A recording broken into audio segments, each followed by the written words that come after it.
Hey everyone, and welcome back to another video. Today we've got some pretty great stuff that you can actually go and do right now. So the Elixir of the Rapid Mind used to drop from garrison missions, but the Legion pre-patch drastically reduced the spawn rate of the missions that actually rewarded them from the garrison. With Winter Veil, we actually have a really good way to get our hands on more of them. So, depending on what kind of player you are, this is either a gold making video, or maybe it's just a tip that will help you level up some alts over the holidays.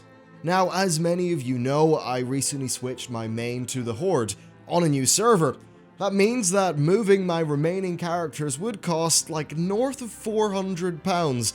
So I think leveling alts the old-fashioned way is the way to go for me, and this is certainly something that will be useful in doing that. Before I get into the main topic, I want to quickly mention that it is worth doing the daily quest, You're a Mean One, which is just the normal one to go and kill Grumpus. Now, the follow-up to that has a chance to unlock two awesome things, Winter's Grasp and the Flames of Ragnaros. These are both weapon enchantment appearances, so it fits into the new transmog system, and the Flames of Ragnaros was from the 10th anniversary event, and I think it's otherwise only on the Black Market Auction House, so it's a pretty nice opportunity to try to get that.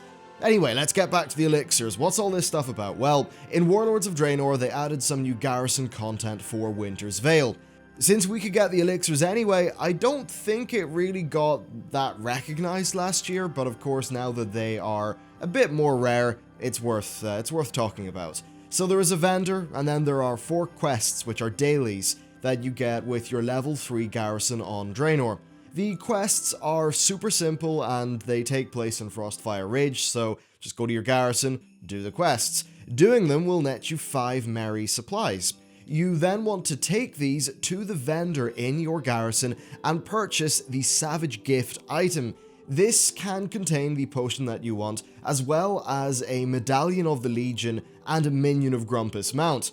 I saw a great post by a Wowhead user who opened 195 gifts across all of their alts, and they found that the Elixir of the Rapid Mind was about a 15% drop rate, with the mount and the Medallion of the Legion being a good bit more rare. Well, especially the mount being a good bit more rare. Both the Medallion and the mount, though, are BOE, so hold on to any that you get, because you can make some quick cash with them. Or, if you want to wait, you can make more, but more about that later. Now, I've got 12 characters that I'm planning on doing this on, and I'm going to be transferring one of those characters from the Alliance over to my new server, so it's basically going to be the drug mule full of elixirs for leveling up my Horde alts. I've got 12 shots at a 15% drop rate per day, so I can expect to get on average 1 or 2 of these elixirs per day. Now, I want to talk about gold making. We're going to get old George Soros up in this shit and make a bunch of gold. Now, look at the Undermine Journal. I'm showing a graph right now. What can you see? Well, you can see a massive price spike for about when the Legion pre-patch came out. This matches the garrison spawning the Elixir of the Rapid Mind missions less.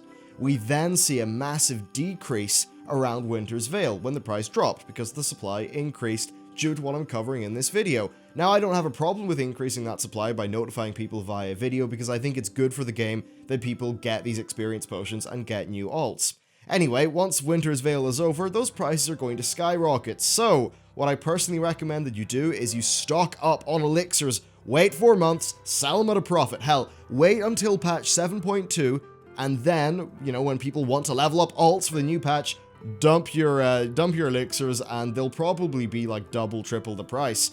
Or you can use them, either is good. With the holidays coming up, it's really the only free time that many of us will actually get to level alts, so totally do that. Even if you don't want to grind out this content, you'll still benefit from the lower prices because loads of people are.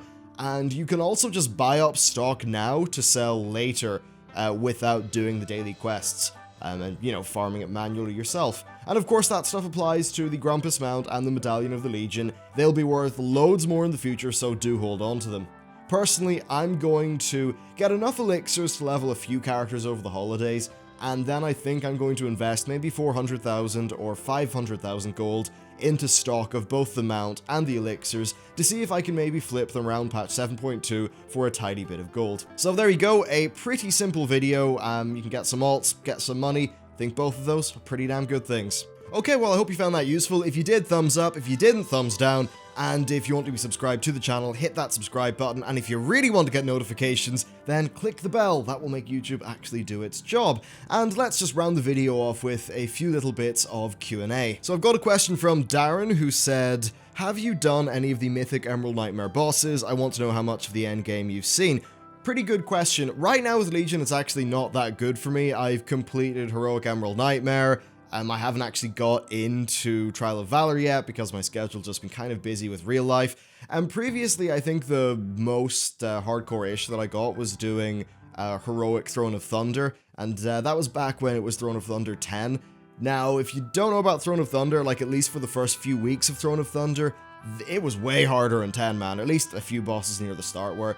And I really love that, and overall I do really love raiding. My biggest problem right now has just been my own schedule, really. That's what I've been kind of at war with. I run a game dev company, or at least I'm trying to, you know, as my 9 to 5, and that means that I just get super busy. When I come home in the evenings, it's like, yup, I could do a raid, or I could make a video and have content to go out for people. Now, this also does bring us into the topic of Mythic 20.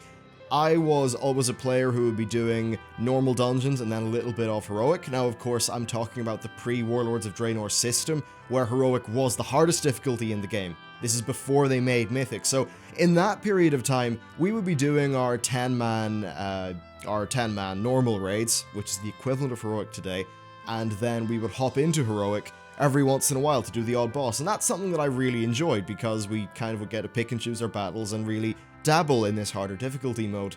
That is completely impossible to do with the new Mythic 20 system. I've got to wonder how many other people are in the same situation that I'm in there, where that's a sort of raiding that I used to do from time to time, but just, you know, by definition kind of can't at the minute because my guild just isn't set up to be a Mythic 20 guild. Now, of course, I am aware that not everybody is in that same position as me, and that Mythic 20 works out fantastically for a lot of people. So I'm not, you know, speaking ill of the system itself. I'm more just saying that it so happened that it didn't really fit how I play the game. I'd be kind of keen, though, to, you know, to hear, do you think that Mythic 20 was a better way of doing things? I've not really done any Mythic 20 content, so you know, I assume that it's way better quality than the old Heroic system because they're able to tune all of the fights and the mechanics to a specific amount of people. So yeah, I'm pretty interested to hear what your opinions are on that. But anyway, guys, that's it for the video. Thank you for watching, and I'll see you next time.